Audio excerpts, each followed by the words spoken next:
Now, across every continent and culture, humans have always looked to something greater, something divine for protection. Guardians of the hearth, watchers of the doorways, defenders of the soul, whether carved in stone or whispered in prayer, these deities were never just myths. They were companions in the shadow and in light. Now, in this video, we're going to talk about a few different protection deities throughout different cultures and different times. These four extraordinary protectors: the Lares of ancient Rome, the watchful god of China, kitchen god of China, the archangels of Abrahamic faiths, and even the dwarf-like god Bes of ancient Egypt, all have something different to offer, but they all do one thing. So who were these gods and why were they so popular? Let's go ahead and get started. So one of my favorite guardian deities that's very rarely discussed is the Lares. You would often find these little statues placed outside Roman homes, around the dinner table, or any function where a family or large group of people may be gathering.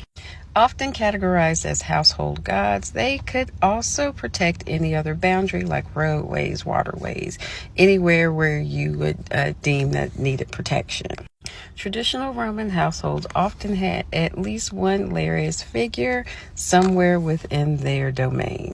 Now, like any deity, it needs to be fed, and if you failed to feed your Lares well, there would not be any fortune coming to you or your family. Typical offerings would be honey cakes, grape, wine, any type of wheat or something sweet, and that's what you would be giving them. It's also said that any food that fell onto the floor would also be given as an offering to them as well. And some folks even offered up their pigs to the Lares at least once a year. Now, this picture is a lararium where a family in Pompeii had a separate space for their Lares. Lares are the two figures here on the outside, representative figure of the home on the inside, and then the snake is meant to show fortune, fertility, and good luck. Now, the position of this in a rather public part of the home was meant to show that not only was the home protected, but also give public appreciation, something that a lot of people will do, when you go into spiritual stores and you see altars, various altars to deities or whomever the owner or the practitioner wants to honor in public. But it's not just spiritual stores that have altars to deities. It's still very common today. I have visited plenty of homes. Usually when we do the tour of homes and you walk around the neighborhoods and stuff like that, you see little statues outside of people's homes, and let you know that they still have those as some type of household deity or protection. But either way, let me know what you guys think about this in the comments. Imagine a deity whose sole job is to spend the year watching over your household and then report back to the heavens the affairs of your household around the new year. Well, that is the job of the kitchen deity in Chinese folklore. Now, depending on that report, the Jade Emperor would either reward or punish your family for their deeds for the year. Now, one of the origins of this story goes that there was a poor man who was so poor that he still had to sell his wife. Still unable to make any money, he actually ended up becoming a servant in the household of his new wife's husband. Upon realizing this made him even sadder. His wife began baking him cakes and sticking money in there, but the man unwittingly sold all of the cakes that had the money in it, which made him so upset that he unalived himself. Now, instead of becoming a zombified hopping corpse like some of the other people who unalive themselves, the heavens and the Jade Emperor took such pity on him that he was made into a kitchen deity so that he could be reunited with his wife. Now, this god is not some kind of cooking deity or anything regarding culinary favors or rewards. His sole job is to watch and judge over the family's moral dealings. Now, in order to establish a fresh new beginning in the new year, families had to have their whole home organized, not only within their family unit morally, but also the inside of their home and the outside.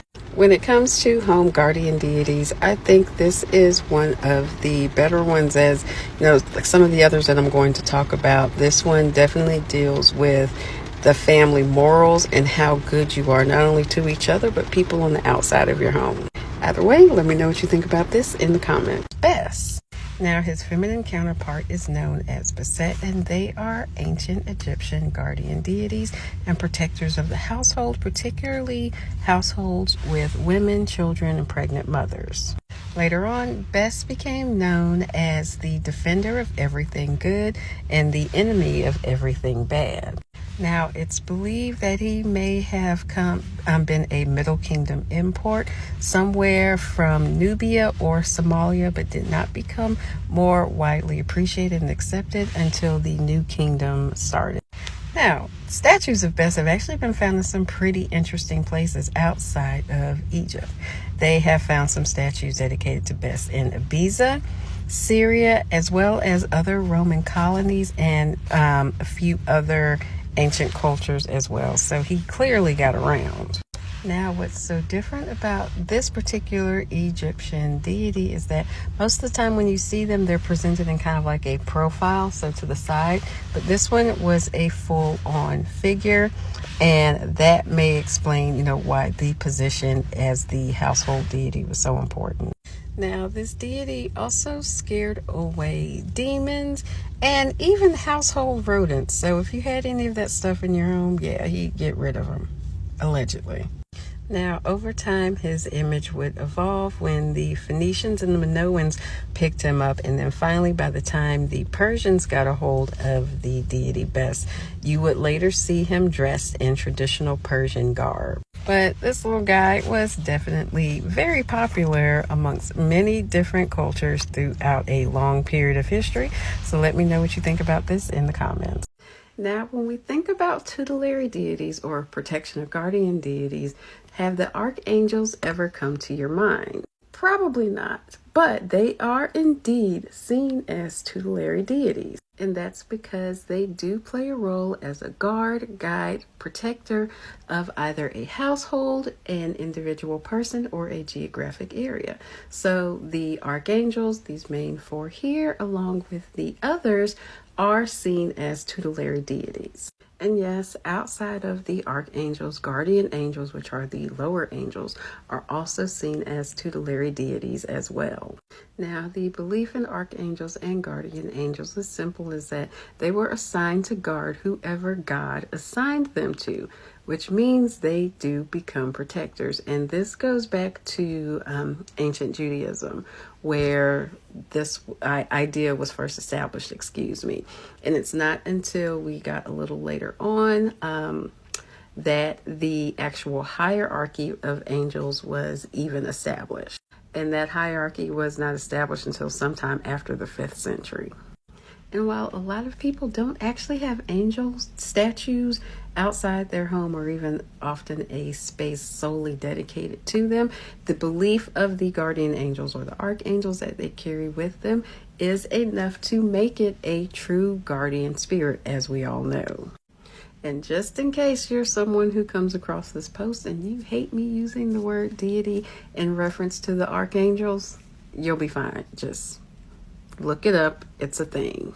Either way, let me know what you think about this in the comments.